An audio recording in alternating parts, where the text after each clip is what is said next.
Eu, Magna, do Serviço de Cardiologia do Hospital São Lucas. Nós estamos no 36º ano e a reunião de número 1522. Na verdade, a nossa penúltima reunião do ano. Então, Marcos, você veja, a sua responsabilidade vai falar sobre a penúltima reunião do ano, 1522. Então, nós vamos ter o privilégio de assistir o Dr. Marcos Frederico Cavalcante. Ele é egresso da nossa universidade, fez a formação em cardiologia da Universidade Federal da Bahia, médico nuclear formado pelo Hospital Procardíaco do Rio de Janeiro, fellow em PET-CT pelo Hospital Sírio-Libanês, São Paulo, coordenador do Serviço de Medicina Nuclear da ClinRad Sergipe. Marco andou bastante, viu? Fez uma formação aí polimorfa e multifacetada. É verdade. Marco vai falar para a gente sobre cintilografia miocárdica, PET cardíaco. Uma opção.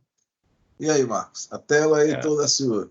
Muito obrigado. Boa noite. Primeiro, gostaria de agradecer a oportunidade de poder falar um pouquinho aí sobre o nosso método, né?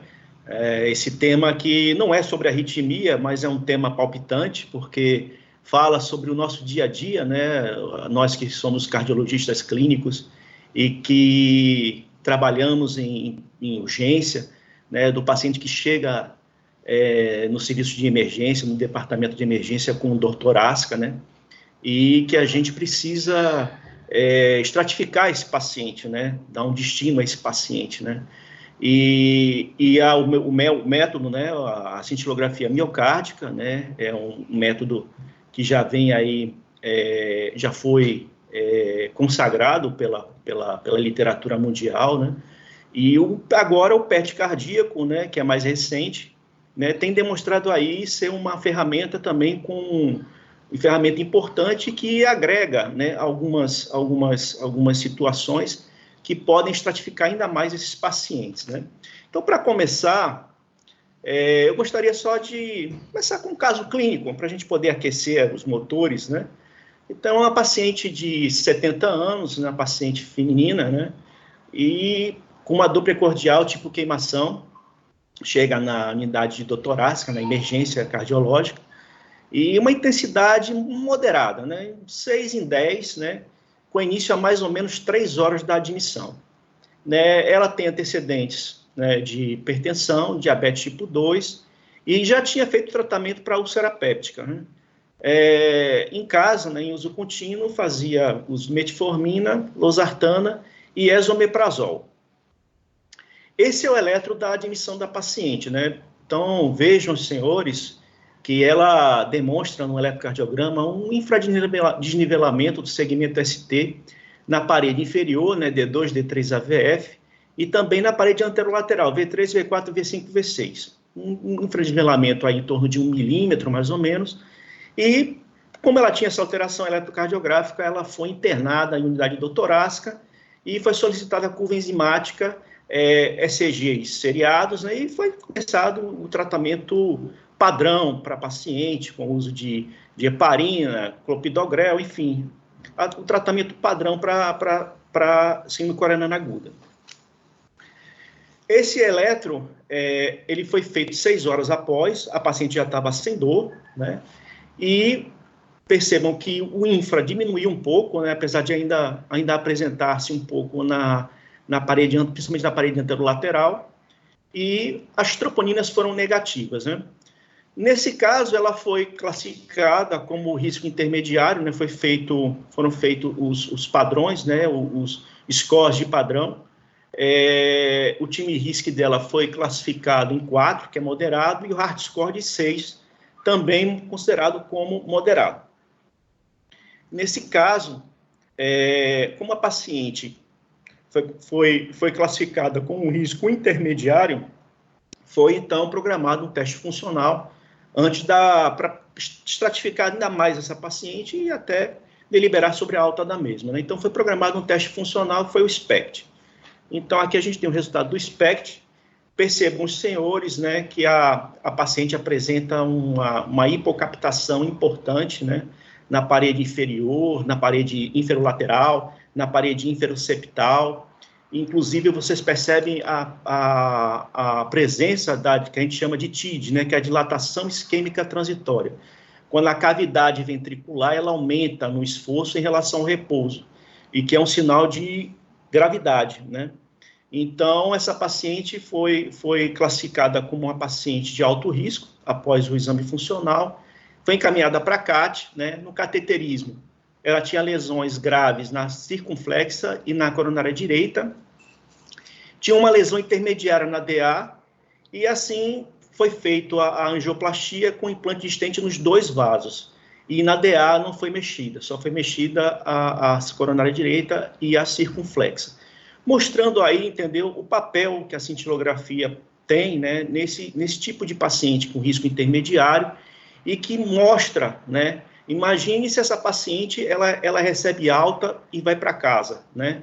Então, imagine os senhores como essa paciente poderia ter um novo evento, né? E dessa vez, uma morte súbita até. Então, assim, mostrando que o método, ele, além do diagnóstico, ele tem impacto, né? Tem impacto sobre o prognóstico desses pacientes, como a gente vai ver aí nos próximos slides. Então, assim, o SPECT, quais são as vantagens e as desvantagens do SPECT, né? Então, assim, em relação às desvantagens, né, disponibilidade, então, não é todo lugar, não é todo hospital que você vai ter um serviço de medicina nuclear, né? É um serviço caro, né? E depende de um gerador que produz o Tecnésio, que é o nosso, vamos dizer, nossa matéria-prima, né? E por isso mesmo, devido a isso, a disponibilidade ela não é tão robusta, né? O custo é um exame caro, sim, é um exame caro. Geralmente você tem 2 fases, você tem o repouso e o esforço, né? E é um exame mais caro. Radiação, sim, é um exame que expõe o paciente a mais radiação, né? Então, em torno de, por exemplo, um SPECT com 2 fases, esforço, repouso, você vai ter em torno aí de 10 millisieverts, né, de radiação. Para vocês terem uma ideia, um piloto comercial, ele está exposto à radiação cósmica em torno de 2 a 5 millisieverts por ano, né? E a gente, num exame só, a gente consegue 10 millisieverts de exposição, mas isso é importante para o diagnóstico, então tem que ser feito. Se não me engano, o Luiz Flávio até pode comentar depois, eu acho que, se não me engano, anjo-TC são 4 a 8 millisieverts, a depender, no caso, 320 canais, né, nas tomografias de 320 canais, você realmente tem uma em torno de 4 a 8 millisieverts. O tempo, né, dispõe de um tempo maior, né, geralmente um protocolo, por exemplo, de um dia, em que você faz o esforço, repouso, no mesmo dia, demanda aí pelo menos um turno, né, ou uma manhã ou uma tarde, para que seja concluído. Então, isso também fala a favor de uma desvantagem para o SPECT. E as vantagens, né? Então, primeiro, a literatura robusta, né? Desde o início dos anos 2000, né, que você tem trabalhos, né, na literatura sobre o uso do SPECT, né, nas mais variadas situações, entre elas a dor torácica, né? A gente usa, né, o esforço físico, né, que a não ser o eco com estresse, né, nenhuma outra modalidade consegue reproduzir, né? Geralmente os outros reproduzem com estresse farmacológico. Você tem uma menor variação interobservador quando você, aí no caso mais específico, quando você faz uma comparação com eco-estresse, né? E também a análise semi-quantitativa, ou seja, você tem um banco de dados, né? Você tem softwares que tem banco de dados, que você consegue comparar o teu exame com esse banco de dados, e ele automaticamente já informa os locais onde você tem as alterações, né, e a intensidade. Isso ajuda, entendeu? Com certeza também ajuda na hora que você conclui o diagnóstico, né? Então, em relação ao principal, na minha opinião, o valor prognóstico, né, esse slide é um slide do ano de 1998, né? E já mostrava aí, né, que um SPECT normal, o paciente ele tinha uma chance menor que 1%, né, de ter um evento cardiovascular no período de 1 ano, né? Enquanto que os SPECTs anormais, isso aí crescia quase mais de 7 vezes, né? Quando você tinha esse exame alterado, mostrando que o SPECT ele tem um valor prognóstico, né, quando você consegue detectar aí o risco anual de óbito e AM, sendo que a cintilografia normal, o risco é menor que 1%, mais ou menos se relacionando até com o que o Framingham também fala em relação a isso, né? Então, são trabalhos clássicos, né? Eu estou colocando aqui trabalhos clássicos para a gente poder ter uma ideia de quanto robusta é essa literatura, né? Esse trabalho aqui é um outro trabalho que foi feito no hospital onde eu me formei, lá em medicina nuclear, né? E que eu tive oportunidade de trabalhar e também de fazer o trabalho. E esse aí é um prognóstico também em relação ao prognóstico, né, em médio prazo, da cintilografia de perfusão miocárdica na unidade de doutorado. Então, a gente pegou 301 pacientes, né, com suspeita clínica de síndrome coronariana aguda, né, e sendo que 162 desses pacientes tiveram SPECT alterado e 139 tiveram SPECT normal. E a gente fez um segmento, né, de 2 anos desses pacientes após a alta hospitalar, né, e a gente avaliou desfecho primário e desfechos secundários, né? Os secundários, infarto, óbito, angina, insuficiência cardíaca, cirurgia de revascularização miocárdica, intervenção percutânea. Então, tudo isso foi avaliado. E aí a gente chega a essa conclusão, né, que quando o paciente tem uma cintilografia alterada, existe uma chance 6,5 vezes maior de eventos adversos cardiovasculares, mostrando que o SPECT não é só importante no diagnóstico da doença que o paciente apresenta, mas também traduz o prognóstico dele a um determinado prazo. Então, mostrando o valor do método também aí nessa avaliação. E também não poderia deixar de falar sobre o uso da cintilografia de repouso, né, chamada injeção da dor. Né? Na realidade, o que se tentava aqui era diminuir o tempo de espera, né, do paciente na unidade doutorácica, né, e com isso você conseguiria, naqueles pacientes com negativos, né, com a imagem negativa, esses pacientes eles poderiam ser liberados de maneira mais precoce, né. Então, foi feito isso daí. E a gente pode, né, apesar do serviço de medicina nuclear não funcionar 24 horas, mas a gente geralmente deixava, por exemplo, uma seringa, entendeu? Numa blindagem, e aí se o paciente chegasse com dor, a gente pedia para que a técnica injetasse, e de manhã cedo, quando o paciente, quando a gente chegasse no serviço, o paciente já faria as imagens, né?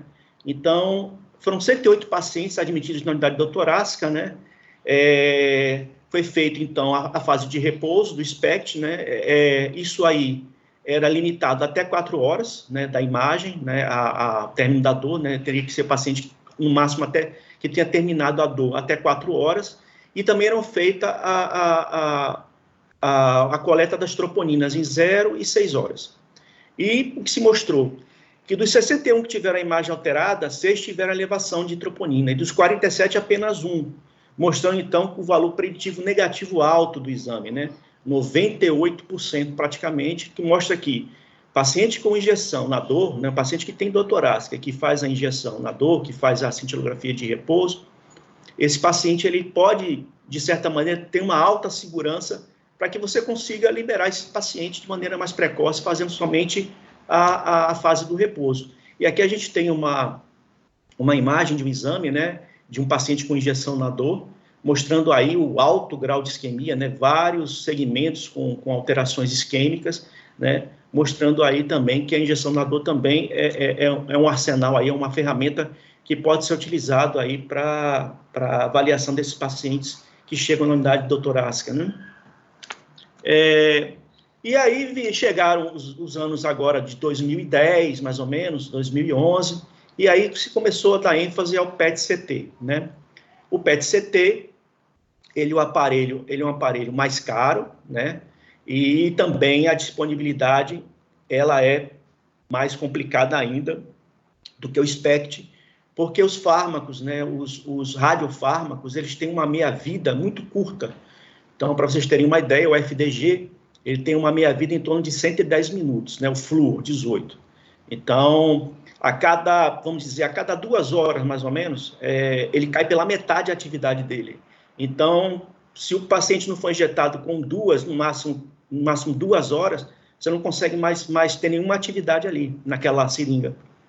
O rubídio, então, é pior ainda. O rubídio que a gente faz, né, a maioria dos exames de perfusão, né, no PET, são 75 segundos, então é menor ainda. Então, você tem que fazer as 2 fases praticamente ao mesmo tempo. Isso, por outro lado, também você tem menor tempo, né? Você consegue concluir o exame de maneira mais rápida, né? Você tem uma melhor resolução espacial. Então, por exemplo, enquanto o SPECT consegue enxergar lesões aí em torno de 1 centímetro, né, 10 milímetros, o PET consegue enxergar lesões aí de 3 a 5 milímetros, né, alterações. Então, tem uma melhor resolução espacial, né? Você tem uma menor dosimetria. Então, por exemplo, enquanto o SPECT você tem aí uma dosimetria em torno de 10 millisieverts, com o rubídio, por exemplo, na avaliação da perfusão com o rubídio, você tem em torno de 3 millisieverts, então é menos radiação que esses pacientes são expostos, né? E, além disso, você permite também avaliar a reserva de fluxo coronária e o fluxo sanguíneo miocárdico, né? Para cada região, para cada região em que existe uma predominância de artéria. Então, no território da circunflexa, o território da coronária direita, o território da descendente anterior, a gente consegue avaliar o fluxo sanguíneo em cada um desses 3 territórios. E também consegue fazer com isso, né, fazendo uma relação entre esse fluxo sanguíneo do esforço e do repouso, um dividido pelo outro, a gente consegue, então, chegar à reserva de fluxo coronária, entendeu? Geralmente, o fluxo sanguíneo miocárdico está acima de 18 ml por grama por minuto. E a reserva de fluxo coronário geralmente é normal acima de 2, entendeu? Então, a gente faz essas 2 avaliações que o SPECT, antigamente, o SPECT não conseguia fazer. Mas, hoje em dia, a gente já tem equipamentos, né, que conseguem fazer também a avaliação dessas 2 entidades. E isso também tem se tornado vai se mostrar uma revolução em termos de SPECT, né? E você vai conseguir agregar mais valor ainda, sem os problemas, né, que o PET tem do custo e da disponibilidade. Então, hoje em dia você já consegue fazer essa avaliação com o SPECT também. E mais importante disso é o quê? É a chamada identificação da doença microvascular, né? Quantas vezes a gente não teve um paciente que chegou na unidade doutorácica, né? E às vezes chega várias e várias vezes, né? Dor no peito. Você faz tudo, faz CAT, faz tudo que o paciente tem direito e nada. Exame normal, os vasos epicárdicos todos normais, não tem obstrução, enfim. E o paciente fica duvidando de você e duvidando de todo mundo, né? Como é que está tudo normal e eu tenho dor? Então, está aí por causa disso, né? O paciente ele não tem alteração nos vasos epicárdicos, né? Mas tem alteração nos vasos de condução, né? Nas arteríolas, nas pequenas artérias, nos capilares, né? Que formam a rede microvascular, que inclusive é muito mais extensa do que a própria rede epicárdica. Então, é como meu chefe dizia, coronária não é um cano, né? Coronária é um órgão complexo, né, que está exposto a uma série que pode estar exposto a uma série de alterações, espasmo, você pode ter alterações inflamatórias, né, a própria arteriosclerose também pode incidir sobre a microcirculação. Então, não significar a minoca, né, o paciente teve infarto sem obstrução coronária, entendeu, epicárdica, mas não significa que a rede de circulação dele, de microcirculação, não esteja comprometida. E isso traz prognóstico, né?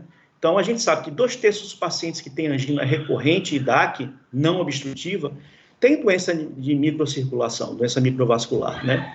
E a presença de doença microvascular tem implicação prognóstica. A gente vai ver aí alguns trabalhos mostrando aumento de mortalidade, enfim, e outros problemas que advêm dessa patologia, né? E nessa situação, o PET-CT ele é uma ferramenta eficaz, tanto para o diagnóstico, quanto também para avaliar o tratamento, que muitas vezes a gente usa tratamento farmacológico, com medicamentos com bloqueador de canal de cálcio, enfim, e a gente consegue, né, ver essa melhora e avaliar a resposta ao tratamento do doente. Então, é uma ferramenta importante dentro desse cenário. O primeiro trabalho que eu trago para vocês é um trabalho aí do ano de 2011, né, do Jack, que mostra que, independentemente dos defeitos perfusionais, a presença de uma reserva de fluxo coronária menor do que 1,5, aí o cutoff foi 1,5, vocês percebem que é um aumento dos eventos, né, dos eventos adversos cardiovasculares, mostrando que a reserva de fluxo coronária ela é até mesmo importante tanto quanto os defeitos perfusionais, mostrando essa importância.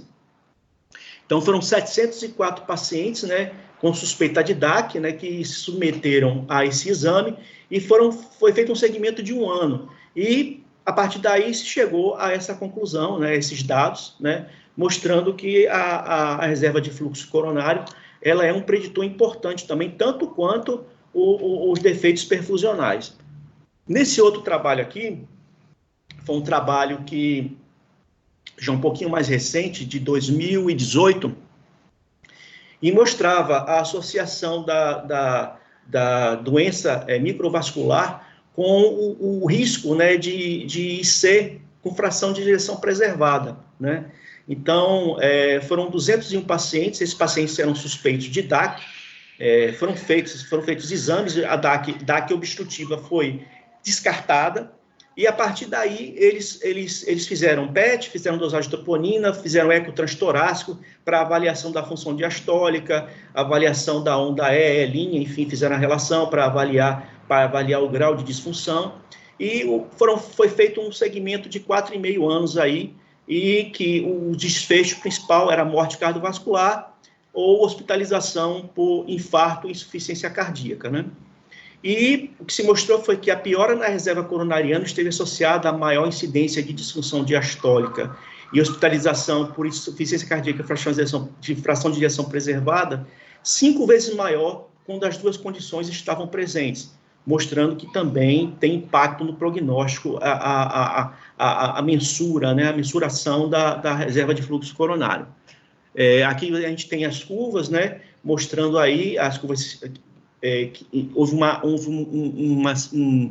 um aumento significativo dos eventos quando essa reserva de fluxo coronário e da mortalidade, né, quando essa reserva de fluxo coronário ela se encontrava abaixo de 2, né? A mesma coisa em relação à hospitalização. Por isso, insuficiência cardíaca e fração de ejeção preservada. E esse outro trabalho aqui, de 2017, um trabalho bem maior, né, um trabalho com 4.029 pacientes, né, que foram submetidos também a PET, né, para avaliação da reserva de fluxo coronário e do fluxo sanguíneo miocárdio, né. Eles foram seguidos por 7 anos, também um acompanhamento bem maior, e que o desfecho primário era a mortalidade cardiovascular, né. E o que se mostrou é que a reserva de fluxo coronário, até mais do que o fluxo sanguíneo miocárdico, era um forte preditor de mortalidade cardiovascular, né? Como a gente observa aqui nesse slide, aqueles pacientes que tinham reserva de fluxo coronário e fluxo sanguíneo miocárdico abaixo de 1,8 e 2, respectivamente, né? Você tinha um número de uma mortalidade maior, né? E quando você tinha a mesma reserva de fluxo sanguíneo maior do que ou igual a 1,8, mais a reserva de fluxo coronário menor do que 2, foi a segunda curva em mortalidade, né, mostrando que nesse contexto, a reserva de fluxo coronário ainda é mais preditor ainda de mortalidade do que o fluxo sanguíneo miocárdico. Então, mostrando esse impacto aí sobre essa patologia. E o que falam os guidelines, né? Então, a gente tem aí o primeiro guideline, né, que é o guideline da American Heart de 2021, e a gente tem esse fluxograma aí, né, quando o paciente ele chega à unidade de dor, né, unidade de emergência, com dor no peito, é lógico, né, nós somos médicos, é importante demais a história, o exame físico, né, o exame é apenas complementar, né, então a gente nunca pode esquecer de conversar com o paciente, perguntar o tipo de dor, que horas foi a dor, como é a dor, o que foi que desencadeou, o que foi que melhorou, enfim, isso faz parte da nossa rotina, né? E o exame clínico bem feito, pressão, o paciente tem sopro, não tem, enfim, isso 90% do diagnóstico é isso, entendeu? E o eletrocardiograma, lógico, né? Então, quando você tem o eletro, né? O eletro você já exclui o infarto com supra, né? Não tem supra no eletro, você já exclui, né? E aí você tem as outras possibilidades, né? Você tem possibilidades não cardíacas, possibilidades cardíacas, mas não isquêmicas, e a possibilidade de síndrome coronariana aguda, né? Nesse caso, aí você deve obter as troponinas, né? Aí tem a questão das troponinas ultrassensíveis, enfim, e você usa um score de risco, né? Tem vários scores de riscos que são utilizados, né? Você tem o time RISC, você tem o Heart Score, você tem o GRACE, né? Então, assim, são vários scores que você pode utilizar para poder estratificar esse paciente, né? E a partir daí você estratifica ele como baixo, como intermediário ou como alto risco, né? Aqueles pacientes de baixo risco, ou seja, eletro normal, pacientes jovens, pacientes que a dor é uma dor que não é uma dor atípica, né? Não tem o eletro normal, enzima normal, né? Então esse paciente não precisa ser estratificado mais, né? Você pode dar alta a ele. Aqueles pacientes que têm, né, quando você faz o score, que eles apresentam um risco intermediário, esses podem fazer, né, a avaliação ou com teste funcional, ou com teste anatômico, entendeu? E aí, se esses exames mostrarem alterações, aí você já parte direto para a angiografia, né, para o CAT, né? Ou se o paciente ele tem um risco alto, né? O paciente tem troponina alterada, tem eletro alterado, reincidência da dor, então esse paciente é o paciente que já deve ir imediatamente para a CAT. Então, esse é mais ou menos o que orienta o guideline do American Heart, né? E dentro desses exames, né, a cintilografia, o SPECT, o PET, né, podem ser utilizados, a angiotomografia de coronária também, como exame anatômico, né? Então, é o que fala aqui, né? Tanto classe 1, tanto para, no caso, quando o paciente ele tem risco intermediário, com dor aguda, dor no peito, né? E que não se sabe que ele tenha doença coronária obstrutiva, né? Então, ele é classe 1. Nesse paciente, ele pode ser feito tanto intermediário, né? Tanto pode ser feito o teste ergométrico, pode ser feito o ecocardiograma estresse, pode ser feito o SPECT, o PET, a própria ressonância também pode ser feito, né? E pode aí prognosticar, além de diagnosticar, prognosticar esses pacientes, né? E 2A, quando o paciente já tem doença coronária conhecida, né? Mas que ele tem um novo início de sintomas, né? Uma alteração desses sintomas, né? E aí, quando ele entra nesse rol de risco intermediário, ele é 2A, classe 2A, você também pode abrir mão aí desses exames, né? Lembrando sempre que o PET ele tem a vantagem em relação ao SPECT, porque o PET, agora não mais, porque você já tem máquinas, equipamentos de SPECT que conseguem fazer tanto a reserva de fluxo coronário como o fluxo sanguíneo miocárdio. Então, isso aí acabou meio que entrando na obsolência, né? Assim, não tem mais o PET antigamente tinha essa vantagem, agora não tem tanto, porque você tem já equipamentos de SPECT que fazem isso.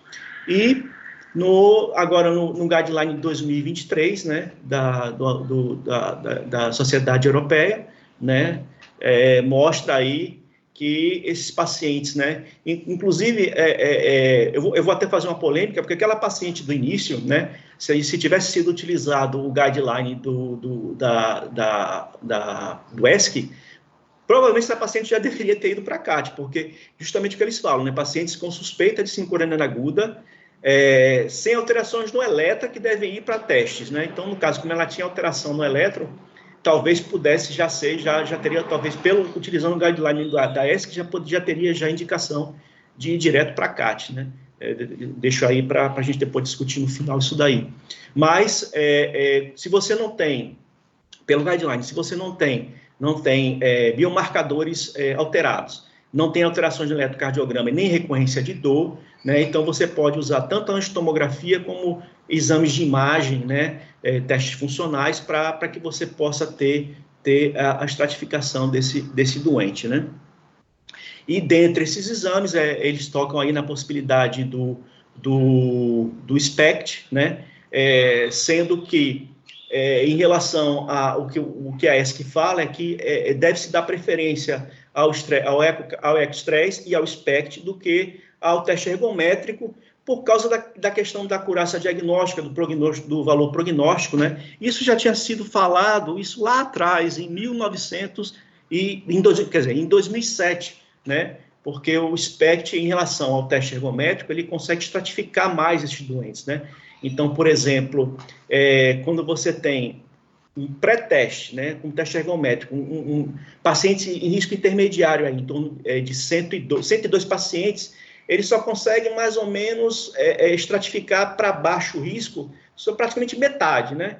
Enquanto que no SPECT você consegue mais de 90% estratificar esses pacientes de risco intermediário para baixo risco, entendeu?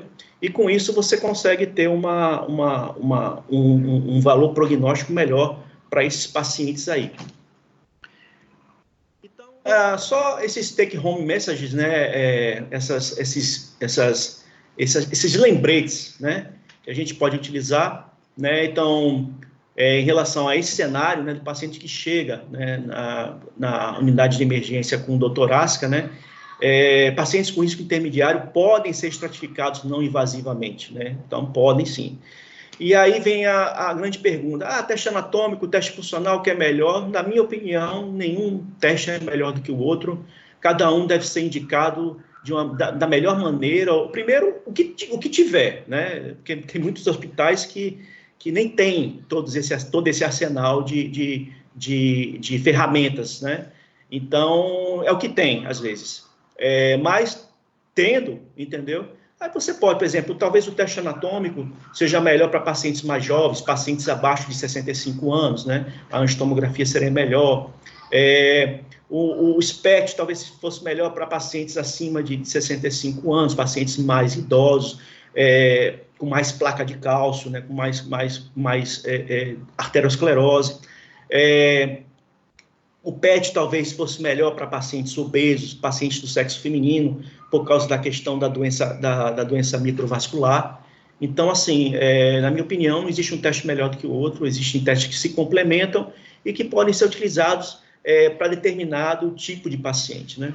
Então, em relação ao SPECT, né, a gente nunca pode deixar de falar isso, né? O SPECT possui décadas de conhecimento acumulado e tem a grande vantagem de poder utilizar o esforço físico, né? Colocar o paciente na esteira, correr, que é realmente o mais fisiológico, né? E em relação ao PET-CT, possui melhor resolução espacial e inclui avaliação da reserva de fluxo coronário, né? Agora a gente já tem equipamentos de SPECT que conseguem fazer isso, né? Só lembrando. E aí, principalmente pacientes obesos, né? Porque a questão da resolução espacial é melhor, né? E também da doença microvascular. Então, mais ou menos era isso que eu queria falar com vocês, né? Só terminando aí com essa imagem aí desse buraco negro, né?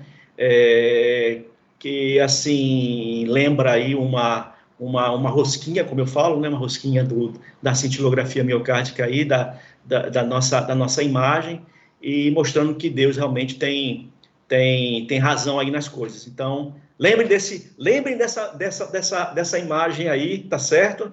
Do buraco negro, entendeu? E lembrem da cintilografia do SPECT na hora de avaliar o paciente com risco intermediário.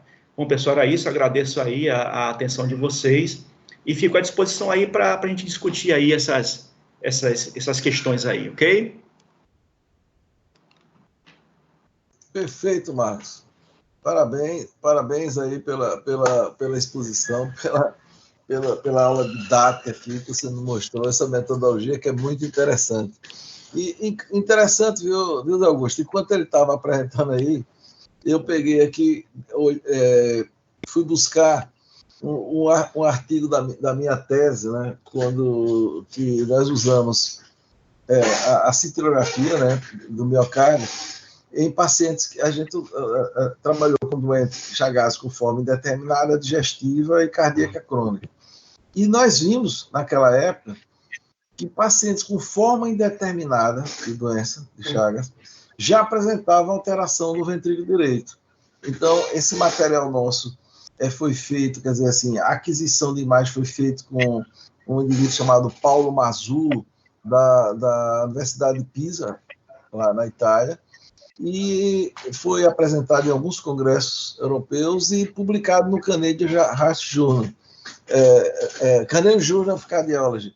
E interessante que Dr. Braunwald cita isso aí no livro dele, lá está citado no livro como sendo a primeira evidência de alteração de função do ventrículo direito em paciente com doença de Chagas. Depois, mais recentemente, tem uma série de trabalhos aí já mostrando já strain e lá vai por aí adiante, mostrando que parece que o ventrículo direito altera primeiro na doença de Chagas. Então, agora, trazendo para a sua apresentação, muito interessante, eu acho que aquele aspecto da doença microvascular é um detalhe muito, muito interessante, porque esse é o doente que roda consultório, você falou aquilo mesmo, ele fica desconfiando, porque muita gente diz assim, ele tem angina, não tem alteração, geralmente esses doentes estão com psiquiatra, estão usando drogas para ansiedade, para uma série de coisas, e roda e vem, vai na urgência, troca de médico, né? E é um doente que é complicado, porque você não consegue demonstrar que ele tem realmente uma alteração cardiológica, né? Quer dizer, uma alteração de isquemia, que é a doença microvascular, que é bem complexa, né? E aí, está aberto aí para discussão. Zé Augusto? E aí, Marcão? Beleza? Parabéns aí pela aula, né? Muito ilustrativa, didática e se defendendo aí esse método já bastante consolidado. Eu concordo com aquele primeiro caso, né? Eu fico em dúvida se aquele caso, ele hoje, atualmente, com a angiotomo, se ele poderia ir para um angiotomo, já que é um estudo anatômico ou não, mas eu concordo com você, eu acho que ter eletro alterado, mesmo troponina normal, ali estava muito evidente que ia aparecer coisa. Logicamente, você viu muita coisa, inclusive disfunção ventricular, que é um preditor importante de uma anatomia bastante desfavorável. A minha pergunta, assim, na verdade, em tese, todos os métodos, eles fazem parte de montar um quebra-cabeça para a gente ter mais dados do doente. Se não fosse custo, não fosse alguns efeitos, digamos, colaterais, além do bolso para o sistema, questão de radiação, questão de eventualmente, disfunção renal, outras. Qual é a situação que você, na doutorácica, vamos para a doutorácica, qual é a situação que você vê nitidamente uma vantagem do método funcional comparativo ao método anatômico? Eu não estou falando da cineangio, eu estou falando aqui da angiotomo. Eu acho que esses métodos, eles têm disputado o mercado, mas muitas vezes a gente precisa dos dois até para entender bem. Mas só dar um dado que me causou uma certa espécie aí, esse dado do Orbita 2, esse estudo angioplastia placebo, né? Angioplastia sem remédio nenhum versus um placebo na doutorácica. Se não me falha a memória, 59% dos indivíduos que fizeram angioplastia sem remédio persistiram com sintomatologia de doutorácica, mostrando que a doutorácica é muito mais do que, talvez, do que uma isquemia, ou uma isquemia documentada, e que talvez, até pelo que você está falando, não seja seja muito menos o macrovascular, e sim muito mais o microvascular. Então, onde é que você vê que o teste funcional ele é superior a angiotomo? Se a gente só pudesse usar um, onde é que você vê? Esse é o caso que não tenho dúvida que a gente deve partir para um método funcional, medicina nuclear, ao invés de um método, uma angiotomografia. Veja, esse primeiro trabalho que você falou, tem até, eu li um artigo que ele classifica a doença microvascular em 4 grupos, né? E o quarto grupo é a chamada pós-intervenção percutânea, com aqueles fenômenos de no reflow, entendeu? E que você pode, né?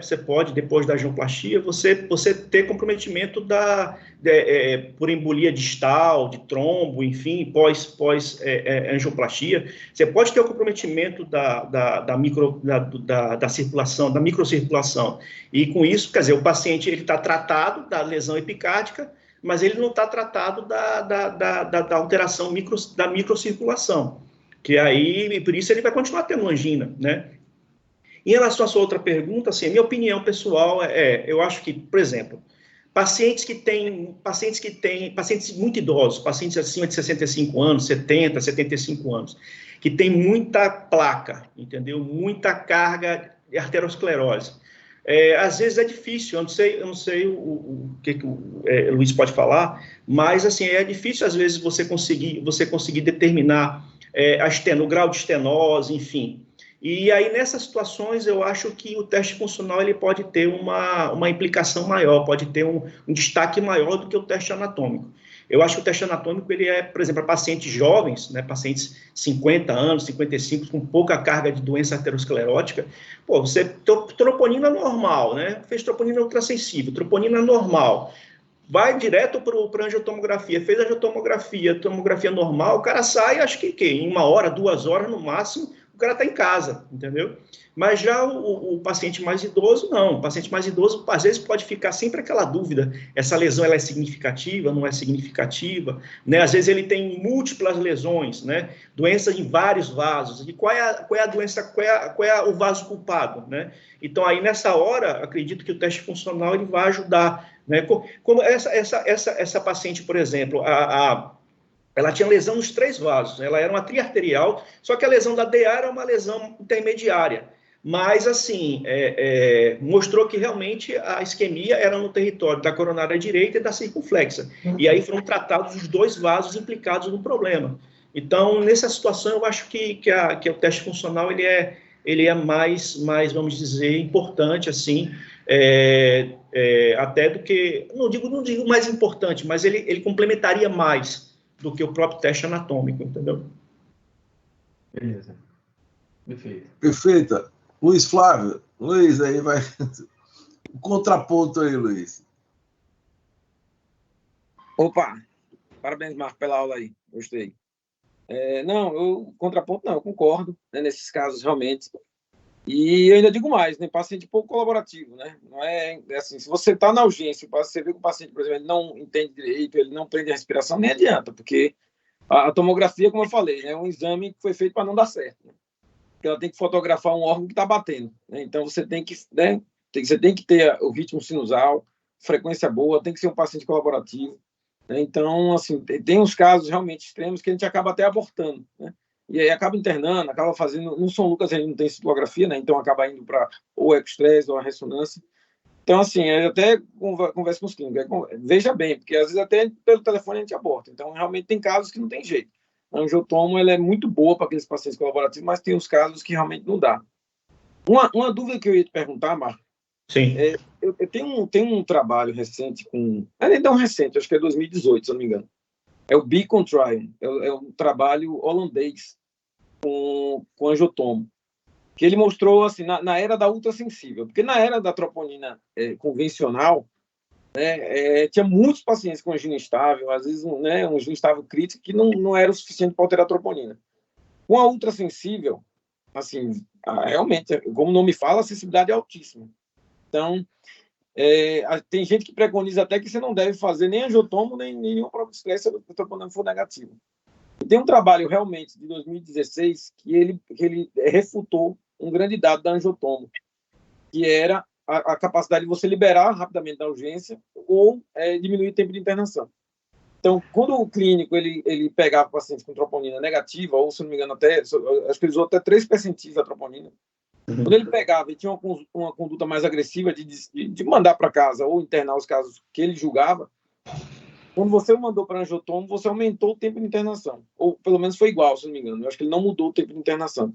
Estou mostrando que realmente a troponina ultrassensível, eu acho que a gente tenta ficar brigando entre a Cintilo e as provas funcionais e a angiotomo, mas a ultrassensível, a troponina ultrassensível realmente foi o grande competidor da gente, porque uma troponina ultrassensível negativa realmente é muito difícil você ter uma síndrome aguda que justifique. Queria saber se você tem dados assim, com a cintografia, assim como eu tenho esse trabalho aí, com a cintografia na era da ultrassensível, se ela também perdeu um pouquinho a força nesses casos aí de síndrome aguda e risco baixo intermediário. O que se mostra hoje em dia sim, houve uma perda. Tem trabalhos mostrando que o nosso calcanhar de Aquiles sempre foi a questão do tempo, da disponibilidade, né? Então, realmente a troponina ultrassensível, ela acabou marcando mais isso em relação a gente, né? Mas, assim, a gente precisa ter muito cuidado, né? Porque a troponina ultrassensível depende do protocolo que você usa, depende de uma série... Por exemplo, se o paciente ele tem que ter pelo menos 3 horas de dor, né? Para você poder liberar com uma troponina só.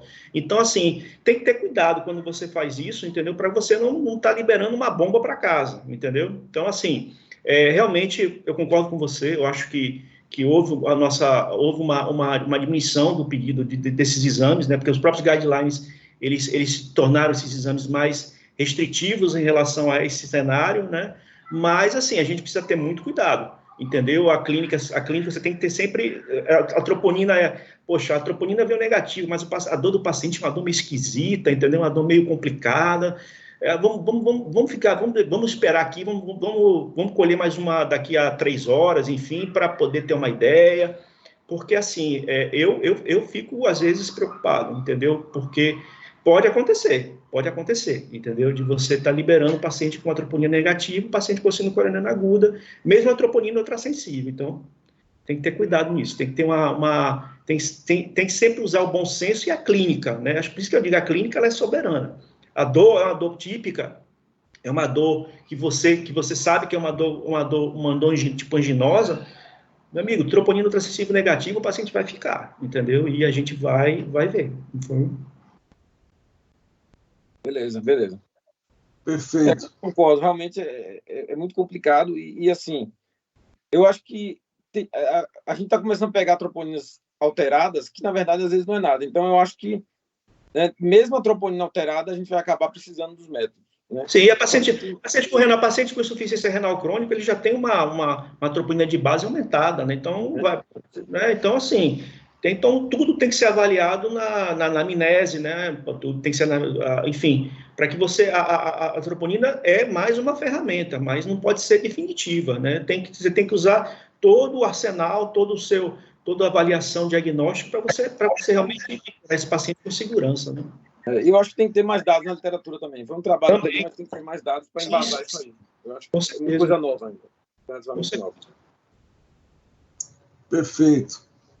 Luiz André, outro entusiasta aí da cintilografia. Luiz? Esse é suspeito.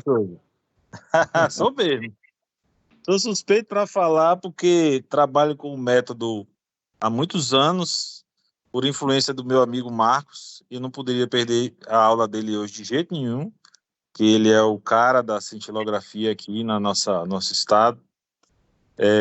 Experiência vasta, o Souza falou do currículo dele aí, quem sou eu, mas para falar alguma coisa.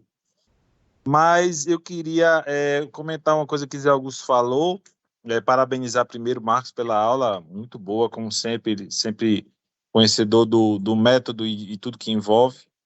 Mas queria comentar uma coisa do que o Zé Augusto falou. Eu acho assim que o que Marcos e Luiz Flávio já falaram tem a ver com a aplicabilidade do método na população que a gente pesquisa, né? A gente, como o próprio Marcos falou, a gente vai sempre ter um método que ajuda o outro, né? Nunca é um contra o outro, né? Um precisa ajudar o outro. E a gente vê cada dia mais pacientes, o pessoal da Angio TC tem cada vez mais dificuldade de fazer exames com alguns pacientes, como o próprio Galvão falou aí, que não colaboram, ou que tem cálcio demais, e você não consegue enxergar a imagem direito.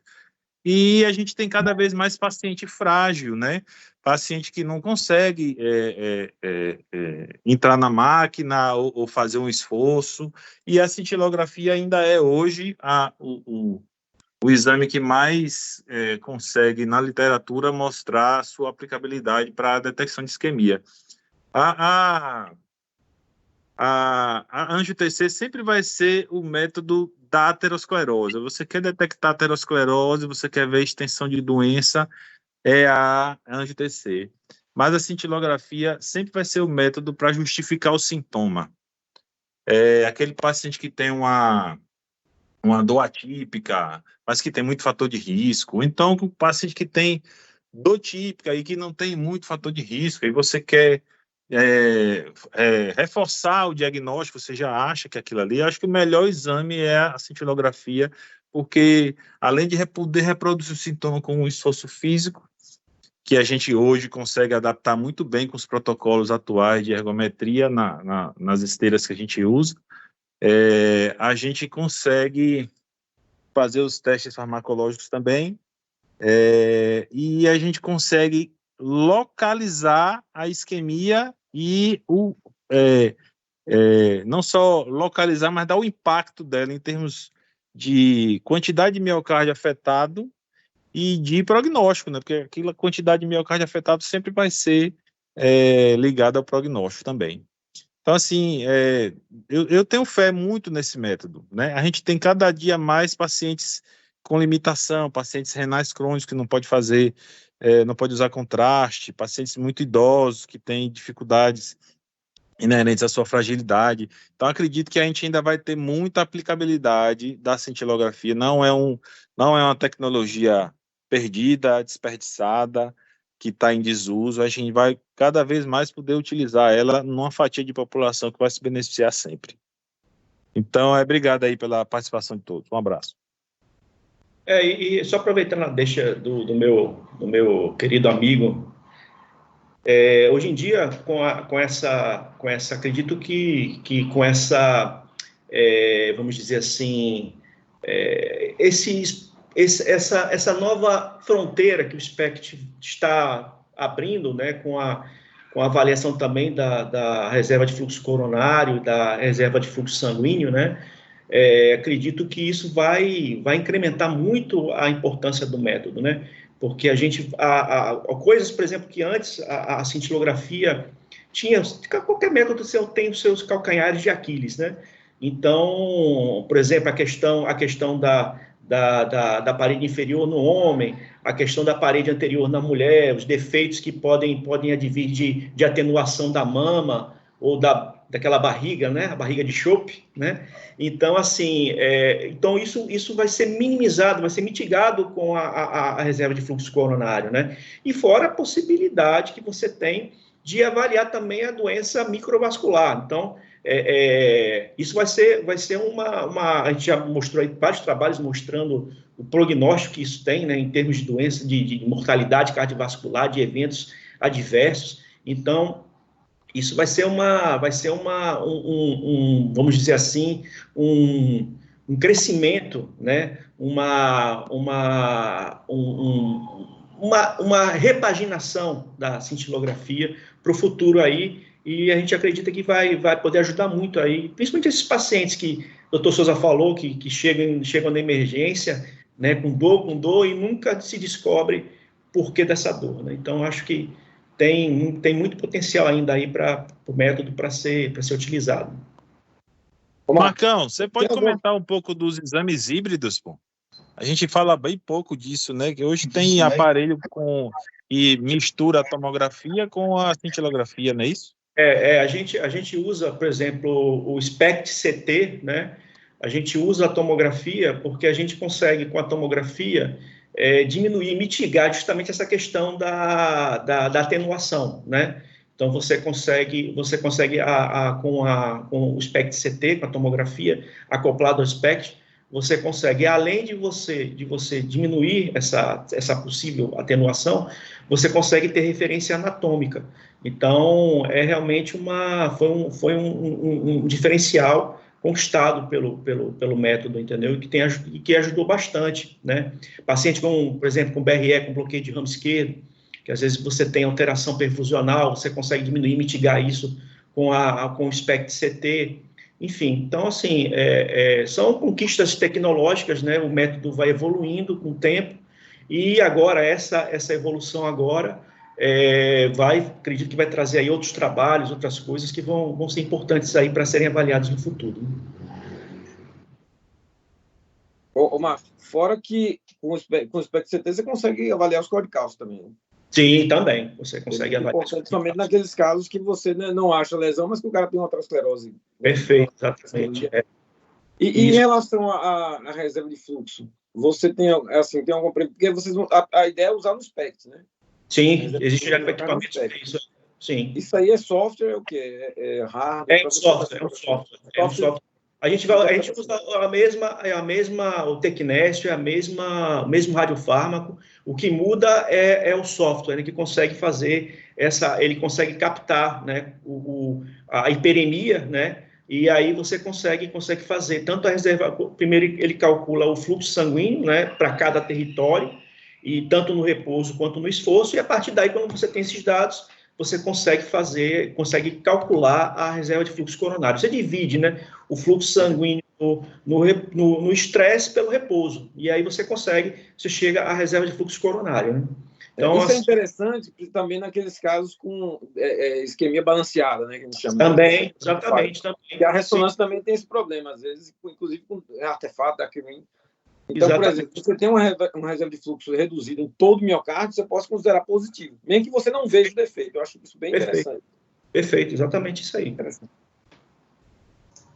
Muito bom. Luiz André, né? Só queria fazer uma ressalva, Luiz, quando você falou em fragilidade idoso, né? Sempre lembrar que os idosos hoje estão chegando até com menos fragilidade, talvez, né? Então, lembrar que fragilidade, por definição, não quer dizer que seja idade, e muito menos comorbidade, né? Fragilidade é exatamente uma falta de resposta, uma resposta inadequada aos estressores patogênicos e iatrogênicos por diminuição da reserva fisiológica.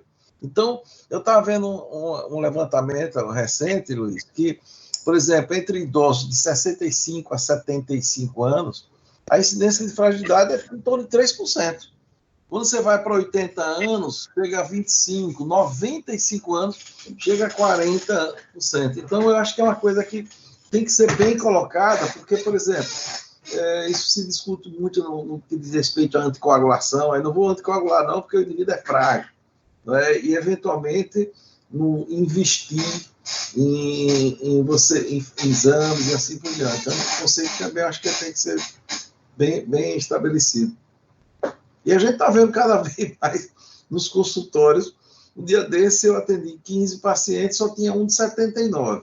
O resto todo era acima de 80. E tinha 2 de 93, uma delas veio sozinho e disse que tinha doença coronária e Alzheimer. Eu digo, olha, me disse o nome dos remédios e tudo, eu digo, doença coronária eu até aceito.